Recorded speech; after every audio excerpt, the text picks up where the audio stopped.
நண்பர்களுக்கு வணக்கம். தமிழும் தங்கையாவும் என்ற யூடியூப் சேனல் வழியாக உங்களை வாழ்த்துகிறேன். யூபிஎஸ்சி போன்ற டிஎன்பிஎஸ்சி போன்ற போட்டித் தேர்வுகளுக்கு தயாராகின்ற நண்பர்களுக்கு பயன்படுகின்ற வகையிலே இந்த பதிவினை உங்கள் முன் நான் வைக்கிறேன். இன்றைக்கு புறநானூற்றிலே 183வது பாடலை நாம் காண இருக்கின்றோம். புறநானூற்றிலே 183வது பாடல். இந்த பாடலினுடைய ஆசிரியர் பாண்டியன் ஆரிய படை கடந்த நெடுஞ்செழியன். பாண்டியன் ஆரிய படை கடந்த நெடுஞ்செழியன். இந்த பெயர் இவனுக்கு எதற்காக கொடுக்கப்பட்டது என்று நாம் சற்று யோசிக்கின்ற பொழுது, வடவரான அல்லது ஆரியருடைய படையை இவர் வெற்றி கொண்ட காரணத்தினாலே இந்த பெயர் இவருக்கு கொடுக்கப்பட்டிருக்கலாம் என்று நம்மால் எண்ண தோன்றுகிறது. இவர் சங்க இலக்கியங்களிலே இவர் எழுதியதாக சங்க இலக்கியங்களிலே 4 பாடல்கள் பதிவு செய்யப்பட்டிருக்கிறது. குறுந்தொகையில் ஒரு பாடலும், நற்றிணையிலே ஒரு பாடலும், அகநானூற்றிலே ஒரு பாடலும், புறநானூற்றிலே ஒரு பாடலுமாக 4 பாடல்களை இவர் எழுதியிருப்பதாக நம்மால் அறிய முடிகிறது. இவர் எழுதிய இந்த பாடல் கல்வியை பற்றி நமக்கு மிகப்பெரிய கருத்தை முன்வைக்கிறது. ஒரு மனிதனுக்கு கல்வி என்பது எவ்வளவு இன்றியமையாதது, கல்வி என்பது வாழ்க்கைக்கு எத்தகைய ஒரு இன்றியமையாத ஒரு பொருள் என்பதை மிக தெளிவாக ஆணித்தரமாக ஆசிரியர் இதிலே விளக்குகின்ற முறையை நம்மால் காண முடிகிறது. மிகவும் அற்புதமான அழகு வாய்ந்த ஒரு பாடல். சங்க இலக்கியங்களை நாம் புரிந்து கொள்ள வேண்டும் என்று சொன்னால் அதனுடைய பின்புலத்தை அறிந்து கொள்ள வேண்டும் என்பதை நாம் அனைவரும் அறிவோம். அதாவது ஒவ்வொரு பாடலுடைய கீழே திணைத்துறை குறிக்கப்பட்டிருக்கும். அந்த நிலையிலே இந்த பாடலானது பொதுவியல் திணையிலே அடங்குகிறது. திணை என்று சொன்னால் ஒழுக்கம், பொதுவியல் திணை என்றால் என்ன என்பதை நாம் நன்கு அறிந்திருக்கிறோம். வெற்றி திணை முதல் பாடான் திணை வரை உள்ள பொதுவான செய்திகளையும் அவற்றிலே விடுபட்ட செய்திகளையும் தொகுத்து கூறுகின்ற காரணத்தினாலே இந்த திணை பொதுவியல் திணை என வழங்கப்பட்டது. புறத்திணைகளிலே முதல் திணையான வெற்றி திணை முதல் இறுதி திணையான அந்த பாடான் திணை வரை இருக்கிற விடுபட்ட செய்திகளையும் இத்திணைகளுக்கு பொதுவான செய்திகளையும் விளக்குகின்ற காரணத்தினாலே கூறுகின்ற காரணத்தினாலே இந்த திணை பொதுவியல் திணை என வழங்கப்பட்டது. துறை என்பது பொருள்மொழி காஞ்சி துறை. பொருள்மொழி காஞ்சி துறை என்றால் என்பதையும் நாம் விளங்கிக் கொள்ள வேண்டும். ஏற்கனவே பழைய பதிவுகளிலே நான் அதை பதிவு செய்திருக்கிறேன். முற்றும் துறந்த முனிவர்கள், சான்றோர்கள் அல்லது பெரியவர்கள் உலக மக்களுக்கு தேவையான இம்மை மறுமைக்குரிய வாழ்வியல் நெறிகளை விளக்குவதை பொருள்மொழி காஞ்சி என்று சொல்லுவார்கள். ஒருவேளை சொற்கள் வித்தியாசப்பட்டாலும் கூட இந்த பொருள்மொழி காஞ்சிக்கு தருகின்ற விளக்கத்தினுடைய சொற்கள் மாறுபட்டாலும் கூட அதனுடைய பொருள் மாறுபடாது என்பதை நாம் உள்வாங்க வேண்டும். உலக மக்களுக்கு அல்லது சமுதாயத்து மக்களுக்கு தேவையான நன்னெறிகளை, வாழ்க்கை நெறிகளை, இம்மை மறுமைக்குரிய செய்திகளை சான்றோர்கள், முனிவர்கள் அல்லது பெரியவர்கள் சொல்லுவதை பொருள்மொழி காஞ்சித்துறை என்று நாம் சொல்லலாம். இந்த பாடல் சமுதாயத்திலே வாழுகின்ற மக்களுக்கு அல்லது சமுதாயத்திலே அல்லது நாட்டிலே உலகத்திலே வாழுகின்ற மக்களுக்கு கல்வியினுடைய பெருமையை வற்புறுத்தி சொல்லுகின்ற காரணத்தினாலே அல்லது விளக்கி சொல்லுகின்ற காரணத்தினாலே இது பொருள்மொழி காஞ்சி என்ற துறையின் படுகிறது என்பதை நாம் உள்வாங்க வேண்டும். அற்புதமான பாடல், எளிமையான பாடல். அந்த பாடலினுடைய தொடக்கம் உற்றுழி உதவியும் உருபொருள் கொடுத்தும் என தொடங்குகிறது. உற்றுழி உதவியும் உருபொருள் கொடுத்தும் பிற்றை நிலை முடியாது கற்றல் நன்றே. ஒரு மனிதன் படிப்பது மிக அவசியமானது என்பதை அழுத்தமாக ஆழமாக சொல்லுகிறது. உற்றுழி உதவியும், தான் கல்வி கற்கின்ற ஆசிரியனுக்கு, தான் கற்றுக்கொள்ளுகின்ற குருவுக்கு ஒரு மாணவன் ஏற்ற நேரங்களிலே, உரிய நேரங்களிலே அவருக்கு உதவி செய்ய வேண்டும், ஏற்ற உதவிகளை செய்ய வேண்டும் என்ற கருத்து அங்கே பதிவு செய்யப்பட்டிருக்கிறது.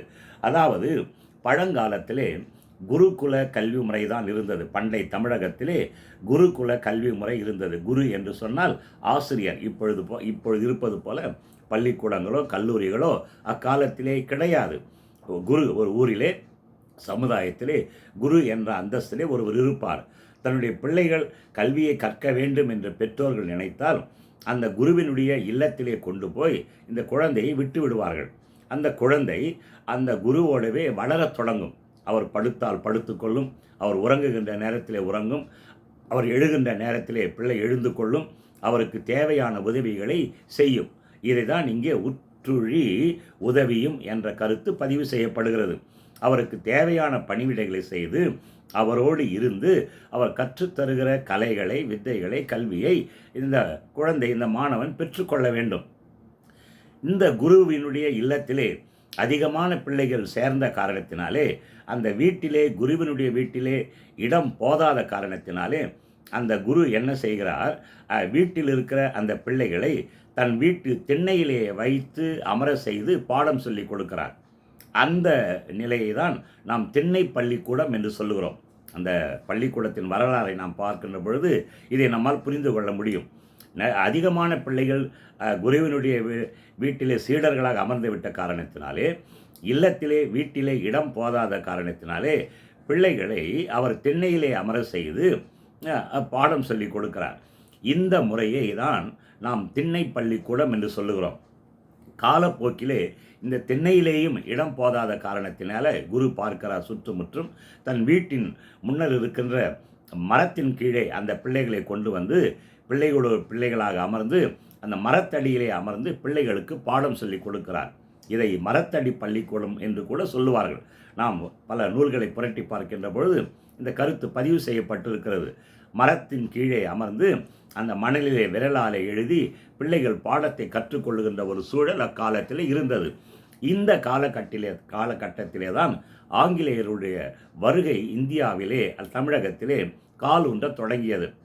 வரலாற்றை நாம் பார்க்கின்ற பொழுது பல ஆங்கிலேய அதிகாரிகள் நம் நாட்டு மொழியை கற்றுக்கொள்ள வேண்டும் என்று சொல்லி அந்த மரத்தடியின் கீழே குருவிடம் அமர்ந்து தன்னுடைய விரலாலே தரையிலே எழுதி தமிழ் எழுத்துக்களை கற்ற அந்த சூழலை நம்மால் அறிந்து கொள்ள முடிகிறது.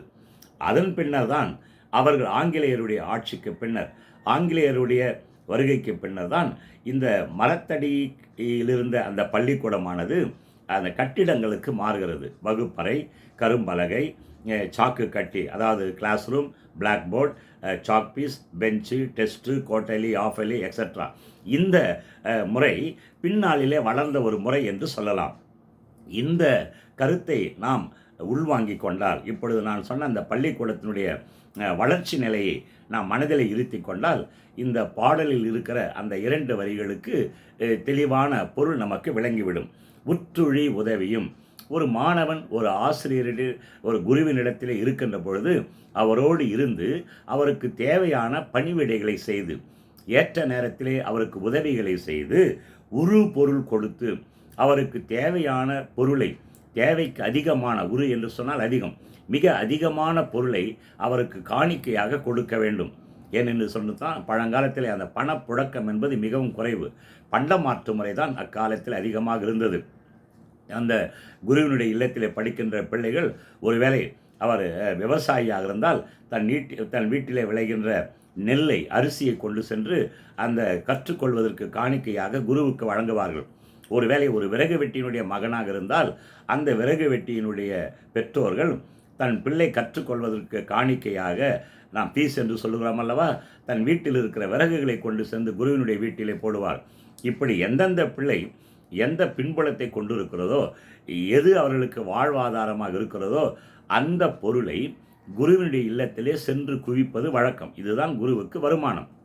இந்த காலகட்டத்தில் இருப்பது போல மாத ஊதியமோ அல்லது மற்ற சலுகைகளோ அக்காலத்திலே இல்லை. இப்படி தான் குருவினுடைய வாழ்க்கை பழங்காலத்திலே, தொடக்க காலத்திலே இருந்ததை நம்மால் உய்த்து உணர முடிகிறது. அதை தான் இங்கே அந்த பாண்டிய மன்னன் மிக அழகாக பதிவு செய்கிறான். உற்றுழி உதவியும், அவரோடு தங்கி இருந்து அவருக்கு ஏற்ற நேரத்திலே ஏற்ற உதவிகளை செய்து, பொருள் கொடுத்தும் வாழ்க்கையை நடத்த வேண்டும் அல்லவா குரு. அதற்காக தான் கற்றுக்கொள்வதற்கு கைமாறாக தன்னிடம் இருக்கிற மிகுதியான பொருளை கொடுத்து, பிற்றை நிலை முடியாது.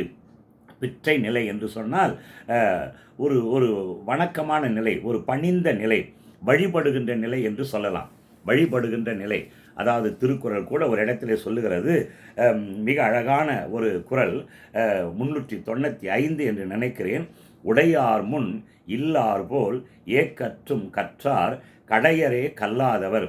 உடையார் முன் இல்லார் போல், ஒரு வசதி படைத்த ஒரு முதலாளியிடம், வசதி படைத்த ஒரு செல்வந்தர் முன்னாலே இல்லாதவன் கைகளை கட்டி வாயை பொத்தி அவர் முன் அடங்கி ஒடுங்கி நிற்பது போல. என்ன அழகாக வள்ளுவர் விளக்குகிறார் பாருங்கள். உடையார் முன் இல்லார் போல் ஏக்கற்றும் கற்றார் கடையரே கல்லாதவர். அப்போது ஒரு உடையவனிடம், ஒரு செல்வந்தன் முன்னாலே ஒரு ஏழை வாய்ப்பொத்தி கை கட்டி நின்று அவர் முன்னாலே நிற்பது போல, ஆசிரியன் முன்னாலே மாணவன் பணிந்து அடங்கி ஒடுங்கி நின்று கல்வியை பெற வேண்டும் என்பது பண்டைய மரபு. அதை அழகாக சொல்கிறார். பிற்றை நிலை என்பதற்கு நான் சொன்ன பொருள் முனியாது என்று சொன்னால் வெறுப்பு இல்லாமல் கல்வி கற்பதற்கு அந்த குழந்தைகள் அல்லது சமுதாயத்தில் இருக்கிற நாம் வெறுப்படையக்கூடாது. பிற்றை நிலை முனியாது கற்றல் நன்றே. இந்த 2 வரிகளிலே 2 அடிகளிலே எவ்வளவு செய்திகளை இந்த புலவன் புதைத்து வைத்திருக்கிறான் பாருங்கள். உற்றுழி உதவியும், ஏற்ற நேரத்திலே ஆசிரியருக்கு குருவுக்கு உதவிகள் செய்தும், உருபொருள் கொடுத்தும், மிகுதியான பொருளை கைமாறாக அவர் கொடுத்து, ஒரு பணிந்த நிலையிலே, ஒரு தாழ்ந்த நிலையிலே, ஒரு மிகப்பெரிய பணக்காரன் முன்னாலே, உடையவர் முன்னாலே கை கட்டி வாய்ப்பத்தி நிற்கின்ற ஒரு ஏழையைப் போல பணிவோடு ஆசிரியர் முன் நின்று எந்தவித வெறுப்புணர்ச்சியும் இல்லாமல் நாம் கல்வியை கற்க வேண்டும். ஏன் இந்த கல்விக்கு அந்த அளவுக்கு ஆசிரியர் முக்கியத்துவம் தருகிறார் என்பது அடுத்த வினா. அடுத்த வரியிலே அதற்குரிய விளக்கத்தை தருகிறார். பிறப்போர் அன்ன உடன் வயிற்றுள்ளும் சிறப்பின் பாலால் தாயும் மனம் திரியும். ஒரு சரியான ஒரு கருத்தை எங்கள் ஆசிரியர் பதிவு செய்கிறார். தாயும் மனம் திரியும். தாயினுடைய பண்பை, பெற்ற தாயை அங்கே கொண்டு வந்து நிறுத்துகிறார். தாய் என்பவள் ஈடு செய்ய முடியாத ஒரு பொருள். தாயிற் சிறந்த கோயிலும் இல்லை, தந்தை சொல் மிக்கதோர் மந்திரம் இல்லை என்பதை நாம் அறிவோம். அந்த தாய்க்கு ஈடாக இந்த உலகத்திலே எந்த ஒரு உயிரையும் நம்மால் சுட்டி காட்ட முடியாது, கை காட்ட முடியாது. அந்த தாய் என்பவள் அந்த அளவுக்கு புனிதமானவள், அந்த அளவுக்கு உன்னதமானவள். எத்தனை பிள்ளைகளை பெற்றாலும் அந்த தாய் அத்தனை பிள்ளைகளையும் ஒன்றாகத்தான் கருதுவாள், வேறுபாடு கருத மாட்டாள். 10 பிள்ளைகளை பெற்றாலும் கூட, அக்காலத்திலெல்லாம் 10 பிள்ளைகள், 8 பிள்ளைகள், 6 பிள்ளைகள். இப்பொழுதுதான் நாம் குடும்ப கட்டுப்பாடு என்ற பெயரிலே குழந்தைகளை சுருக்கி கொள்ளுகிறோம். நம்மால் அக்காலத்தில் வருமானம் கூட மிகவும் குறைவு. வருமானம் குறைந்த காலத்திலே கூட அதிகமான பிள்ளைகளை பெற்று வளமோடும் செழிப்போடும் வாழ்ந்த வரலாற்றை நாம் மறைக்கவும் இயலாது. எனவே எத்தனை பிள்ளைகளை பெற்றாலும், ஒரு தாயானவள் எத்தனை பிள்ளைகளை பெற்றெடுத்தாலும் அத்தனை பிள்ளைகளையும் ஒன்றாக அன்பு செலுத்தி சேர்த்தணைத்து அவர்களை வளர்க்கின்ற ஒரு பக்குவத்தை பெற்றவள் தாய் வேறுபாடு காட்ட மாட்டாள். தாய் என்பவள் ஒரு புனிதமான பிறவி. ஆனால் இங்கே புலவன் சொல்லுகிறான் பாருங்கள், தாயும் மனம் திரியும். அத்தகைய அன்பை தன்னுடைய உள்ளத்திலே தேக்கி வைக்கிருக்கின்ற அத்தனை பிள்ளைகளையும் தன்னுள்ளே ஒன்றாக நினைக்கிற அந்த தாயினுடைய மனம் கூட சில நேரத்திலே மாறிவிடுமா. எப்போ மாறும் அவர் சொல்கிறார் பாருங்க. பிறப்போர் அண்ணன் உடன் வயிற்றுள்ளும் சிறப்பின் பாலால், தன்னுடைய வயிற்றிலே பிறந்த அத்தனை பிள்ளைகளிலே கல்வியை கற்று சிறப்படைந்த ஒருவன், அல்லது தன்னுடைய பிள்ளைகளிலே ஒருவன் கல்வி கற்று சிறந்த நிலைக்கு சென்று விட்ட பிறகு அந்த தாயினுடைய மனமானது அந்த கல்வி கற்ற அந்த குழந்தைக்கு முக்கியத்துவம் தர முயற்சி செய்யுமா. கொஞ்சம் ஸ்லிப் ஆகும், ஒரேடியாக விட்டுட மாட்டார் தாய். அங்கே சொல்கிறா பாருங்க, தாயும் மனம் திரியும் என்று சொன்னால் மாறுபட மாட்டாள் தாய். ஆனால் தான் பெற்ற பிள்ளைகளிலே நன்கு கற்று தேர்ந்த அறிவுடைய ஒரு குழந்தை உருவாகிவிட்டால் அவளை அறியாமலேயே அவளை கண்ட்ரோல் பண்ண முடியாது. அவளை அறியாமலேயே அவளை என்ன செய்வாளாம், அந்த கற்ற குழந்தையை, தெளிவான குழந்தையை, கற்று தேர்ந்த குழந்தையின் மீது பாசத்தை பொழிய ஆரம்பிப்பாள். அவளுடைய மனம் திரிந்து விடும். எவ்வளவு அழகான அழுத்தமான கருத்து பாருங்கள். அடுத்து, இது வீட்டிலே இந்த நிலை.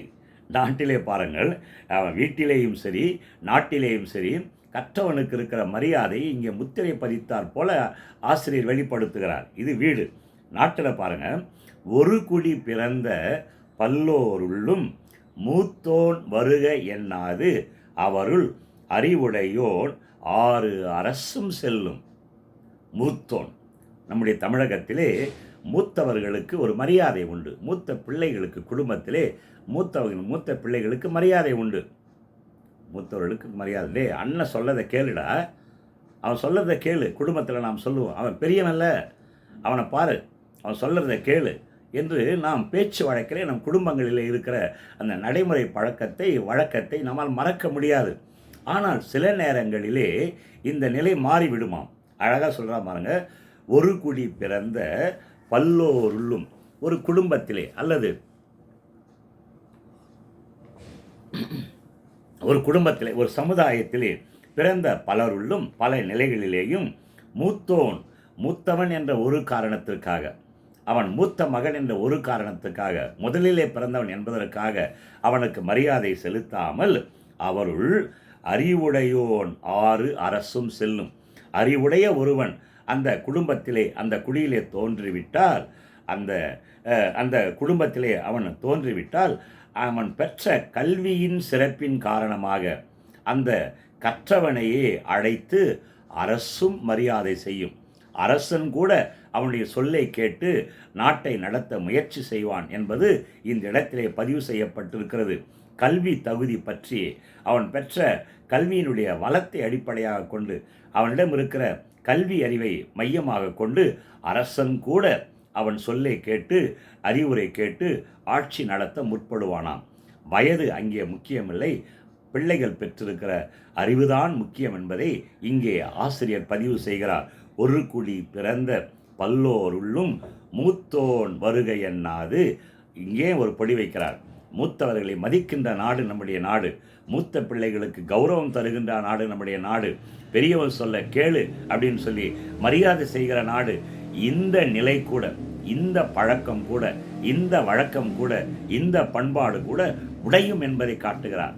கல்வி கற்ற ஒருவன் அந்த குடும்பத்திலே வந்துவிட்டால், அந்த குடியிலே தோன்றிவிட்டால், அரசு கூட மூத்தவனை மதிக்காது கல்வி கற்றவனை அழைத்து அவனுடைய சொல் கேட்டு நாட்டை நடத்தும், அரசன் நடத்துவான் என்பதை வீட்டிலேயும் ஒரு விதமான மாற்றம், நாட்டிலேயும் ஒரு விதமான மாற்றம், வீட்டிலேயும் நாட்டிலேயும் கல்விக்கு சமுதாயம் தந்த அந்த முக்கியத்துவத்தை ஆசிரியர் முத்திரை பதித்தார் போல இங்கே பதிவு செய்கிறார். என்ன அற்புதமான அழகான பாடல்கள் பாருங்கள். பண்டை தமிழர்களுடைய வாழ்க்கையை இங்கே அழகாக பதிவு செய்திருக்கிறார். அடுத்தடி பாருங்க, வேற்றுமை தெரிந்த நாற்பாலுள்ளும் கீழ்ப்பால் ஒருவன் கற்பின் மேற்பால் ஒருவனும் அவன் கண்படுமே.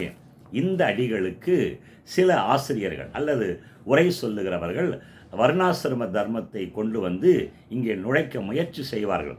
பண்டை தமிழகத்திலே வர்ணாசிரம தர்மம் இல்லை என்பதை நாம் உள்வாங்க வேண்டும். சாதி என்பது ஆதியிலே இல்லை, பாதியிலே வந்தது தான் சாதி. இதை நாம் அடிப்படையில் உள்வாங்க வேண்டும். பாதியிலே வந்தது சாதி, ஆதியிலே சாதி என்பது இல்லை. யாதும் ஊரே யாவரும் கேளீர் என்பது நம்முடைய முழக்கம். யாதும் ஊரே யாவரும் கேளீர் என்ற அந்த புறநானூற்று வரிகள் நமக்கு பாடமாய் போய்விட்ட அல்லது நமக்கு இலக்கணமாய் போய்விட்ட வாழ்க்கையிலே நாம் நடந்தவர்கள் அனைத்தும் உறவினர்கள். யாதும் ஊரே யாவரும் கேளீர் மறந்துவிடக்கூடாது. இதே சங்க பாடலில் இருக்கிற இந்த வரிகளை, அடிகளை நாம் மறைத்துவிட்டு வர்ணாசிரம தர்மத்தை இந்த பாடல் அடிகளுக்கு இணைத்து உரை கற்பிக்கிற அல்லது பாடம் நடத்துகின்ற பெரியவர்களை, ஆசிரியர்களை நம்மால் காணத்தான் முடிகிறது. ஆனால் பண்டைய சமூகத்திலே பிரிவு இருந்தது, இல்லை என்று சொல்லவில்லை. ஆனால் அந்த பிரிவு எப்படி இருந்தது என்று சொன்னால் தொழில் அடிப்படையிலே இருந்தது. தொழில் அடிப்படையிலே, அதாவது வேற்றுமை தெரிந்த நாற்பால் உள்ளும் சமுதாயம் 4 பிரிவாக பிரிக்கப்பட்டிருந்தது, இல்லை என்று சொல்லவில்லை. ஆனால் அவருடைய தொழில் அடிப்படையிலே அந்தணர், அரசர், வணிகர், வேளாளர் என்று 4 பிரிவாக 4 கட்டமைப்பிலே சமுதாயம் அக்காலத்தில் இருந்தது.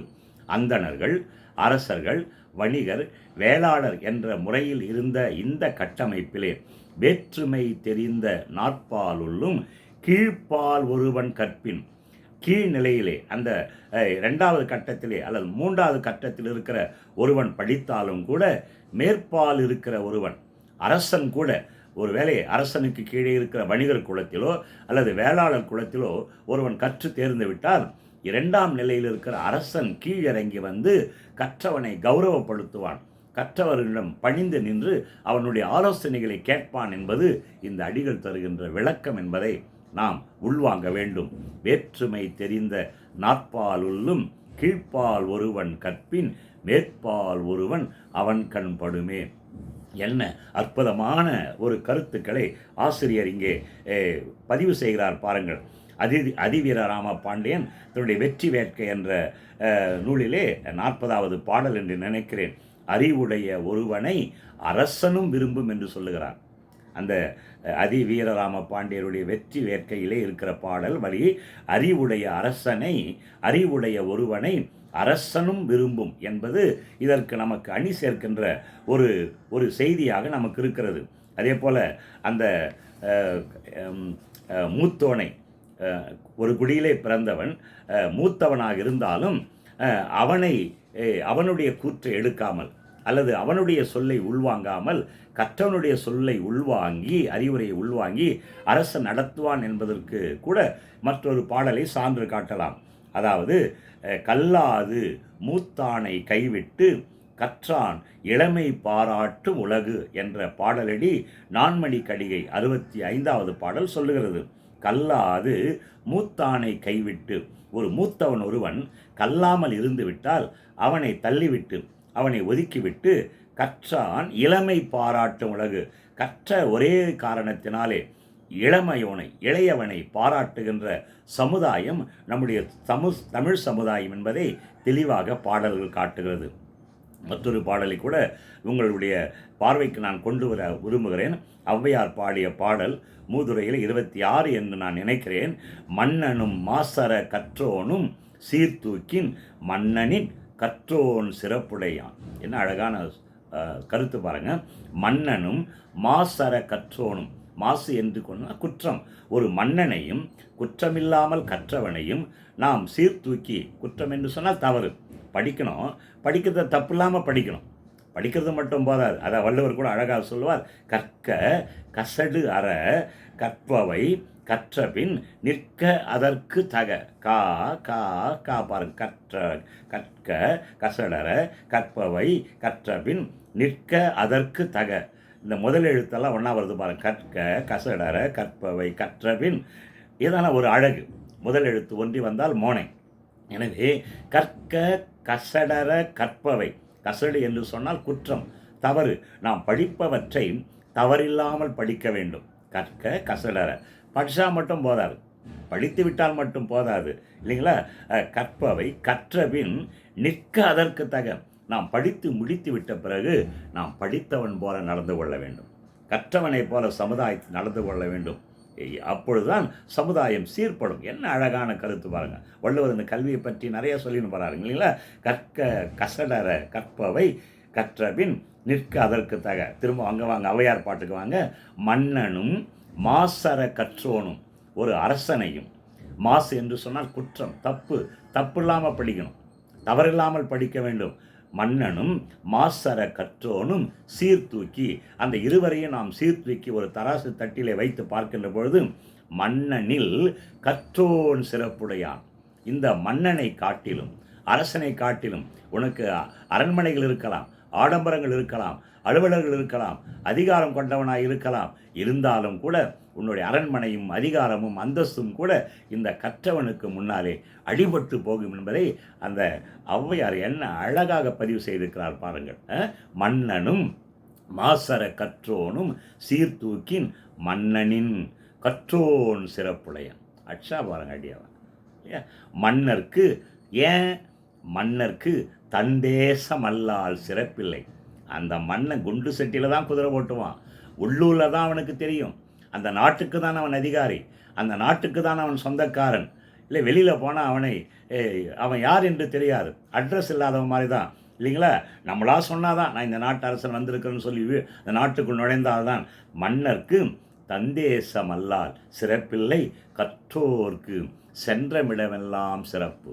படித்த ஒருவன் எங்கே சென்றாலும் தன் புலமையை காட்டுகின்ற பொழுது, தன் அறிவை காட்டுகின்ற பொழுது, தன்னுடைய திறமையை காட்டுகின்ற பொழுது எங்கு சென்றாலும் அவனுக்கு சிறப்பு உண்டாகும் என்பதை அழுத்தமாக திருத்தமாக ஔவையார் பதிவு செய்திருக்கிறார். நான் சொன்ன மேற்கோள்களை ஏனென்று சொன்னால் யுபிஎஸ்சி தேர்விலே இந்த வினா கேட்கப்பட்டிருக்கிறது. நீங்கள் கட்டுரை வடிவிலே அந்த செய்திகளை பதிவு செய்கின்ற பொழுது இப்படி துணை சான்றுகளை பதிவு செய்து உங்கள் பதிலை கொண்டு சென்றால் அதிக மதிப்பெண்கள் பெறுவதற்கு வாய்ப்பு உண்டு என்பதற்காக சில மேற்கோள்களை தகுந்த இடத்திலே நான் உங்கள் முன் வைக்கிறேன். மீண்டுமாக நாம் பாடலுக்கு வரலாம். மிக அற்புதமான பாடல். இந்த பாடலை எழுதியவன் பாண்டியன் ஆரிய படை கடந்த நெடுஞ்செழியன்.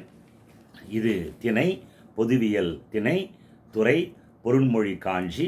விளக்கத்தை உள்வாங்கி இந்த பாடலில் சொல்லியிருக்கின்ற கருத்துக்களை நீங்கள் வாழ்க்கையிலே அல்லது தேர்வு நேரத்திலே பயன்படுத்தி வாழ்விலே வெற்றி பெற முயற்சி செய்யுங்கள்.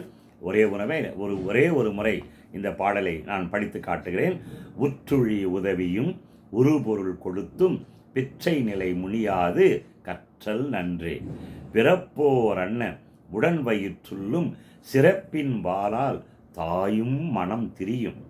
ஒரு குடி பிறந்த பல்லோருள்ளும் மூத்தோன் வருக எண்ணாது அவருள் அறிவுடையோன் ஆறு அரசும் செல்லும். ஆறு என்று சொன்னால் வழி.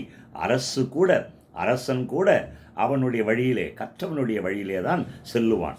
வேற்றுமை தெரிந்த நாற்பால் உள்ளும் கீழ்ப்பால் ஒருவன் கற்பின் மேற்பால் ஒருவனும் அவன் கண் படுமே. மற்றொரு சிந்தனையோடு மீண்டும் சந்திப்போம். வாழ்க வளமுடன். நன்றி, வணக்கம்.